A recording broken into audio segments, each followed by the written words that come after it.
de la vía intradérmica. Bueno, la vía intradérmica, por terminología, intra significa dentro.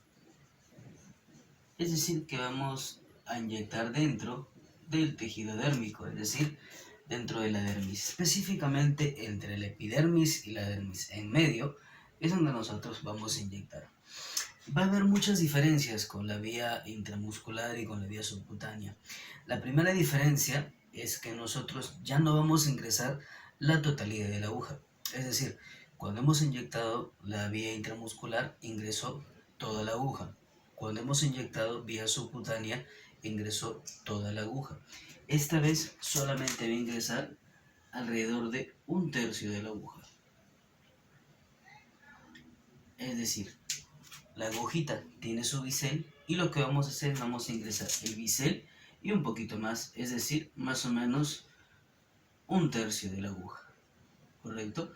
Solamente esta pequeña cantidad es la que vamos a insertar de la aguja. Es decir, que si duele, porque nosotros vamos a tener que inflamar la piel.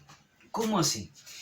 Lo que nos interesa en la vía intradérmica es generar una ampollita, que en esta ocasión nosotros le vamos a denominar pápula. Digo ampollita como para que se entienda. Vamos a hacer así como un globito y vamos a formar esta denominada pápula. ¿Por qué se va a formar esta pápula? Bueno, lo que va a pasar es que entre la dermis y la epidermis vamos a inyectar nosotros. Al inyectar ahí, como la epidermis es un tejido muy delgado, es una capa muy superficial, lo que va a pasar es que al inyectar un líquido aquí, esto va a empezar a distenderse, formando así esa dichosa pápula. Se va a formar aquí la pápula. Otro detalle es que aquí ya no vamos a aspirar. Nosotros aspiramos cuando hacemos vía intramuscular en el glúteo, nosotros aspiramos en las otras inyecciones subcutáneas, pero aquí ya no es necesario aspirar. ¿Por qué? Porque la epidermis casi que carece de vasos sanguíneos que yo vaya a lastimar o que salga un montón de sangre, ¿no? Como veremos aquí, normalmente no sangra absolutamente nada y el dolor sí es normalmente intermedio. No es un dolor leve porque cuando se inflama la piel, esto sí tiende a doler. Usos. Vamos a hablar acerca de los usos. Usos de la vía intradérmica. Bueno, el primer uso que se le da es la vacuna. ¿Qué vacuna? La vacuna BCG, que significa bacilo de Calmette-Guerin. Ahí está, bacilo de Calmette-Guerin. Ahora, este bacilo de Calmette-Guerin protege contra las formas más graves de la TBC, normalmente contra la meningitis tuberculosa. Protege contra formas graves, porque uno diría, ¿por qué si yo me vacuno contra la TBC, a mucha gente le da TBC? Es más, mucha gente tiene TBC. Y es que básicamente debemos saber que la TB no solamente da en los pulmones, sino da en casi todos los órganos del cuerpo. Hay TB en el estómago, TB en las capas que recubren el cerebro y la médula espinal, hay TB en los huesos, específicamente la columna que le dicen mal de Pot, y en muchos de nuestros órganos existe TB. Específicamente aquí, como les digo, nos cubre de una forma grave de TBC, que es la meningitis tuberculosa. Ahora vamos a hablar de otros usos que se le da. Se le da también para la prueba de hipersensibilidad. Hipersensibilidad. ¿Y esto para qué se usa?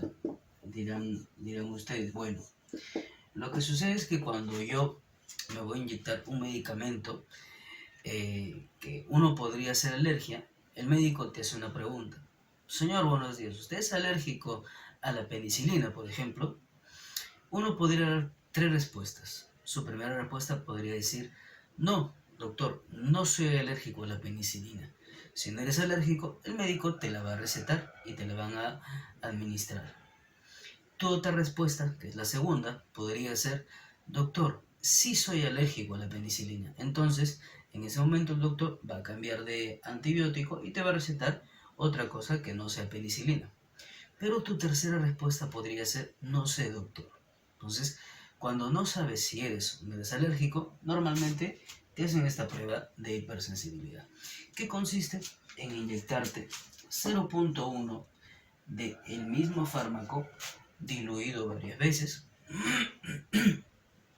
con el objetivo de denotar si eres o no eres alérgico a este medicamento. Entonces te inyectan 0.1 del fármaco diluido, como ya dije, vía intradérmica. Correcto, vía intradérmica. Hacen una papulita y aproximadamente 20 minutos después te hacen la lectura, y si esa zona que te han colocado la pápula está enrojecida y ha crecido esa pápula, lo que nosotros podríamos indicar que esa persona es positivo, es alérgico a ese medicamento. Si contrariamente no sucede nada, solamente se enrojece, pero no crece, no pasa absolutamente nada, podríamos decir que su prueba es negativa, que quiere decir que no es alérgico al medicamento. Entonces ya estamos viendo un uso, dos usos, que es para comprobar si soy o no alérgico a un determinado medicamento.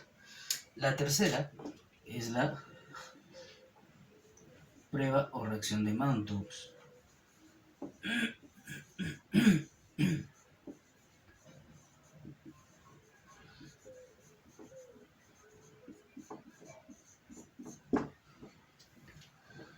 Aquí tenemos que a esto también se le conoce como la prueba de la tuberculina.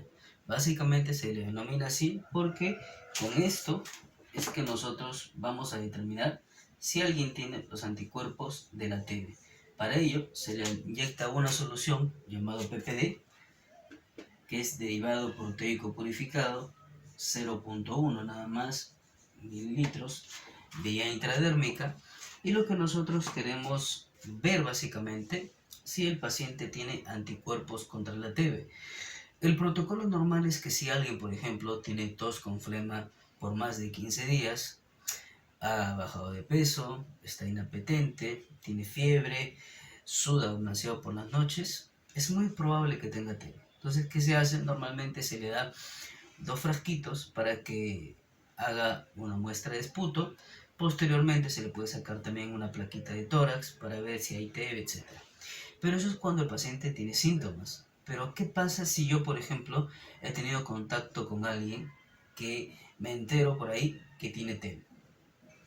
Y es muy probable que yo me haya contagiado. Entonces, si bien es cierto, aún no hice síntomas, aún no hago síntomas, me podrían hacer esta prueba y con esto determinar si realmente tengo TB. Es una forma de hacerlo también. Entonces, como veremos, esta prueba o reacción de Mantoux, también conocida como la prueba de la tuberculina, sirve para eso, donde se inyecta, como les dije, un derivado proteico purificado en una cantidad de 0.1. Vamos a ver las zonas de aplicación. Vamos a ver las zonas de aplicación, que en este caso tenemos 4. Número 1, en el pecho, o podríamos decir en el tórax. Normalmente a 5 centímetros por debajo de los puntos mamilares, por encima, perdón, de los puntos mamilares, es el sitio de inyección. 5 centímetros por encima de los puntos mamilares es el sitio de inyección. Normalmente vamos a inyectar en un ángulo de 10 a 15 grados. La forma de manipular la jeringa va a ser esta. Sí, igual que hicimos en la vía subcutánea.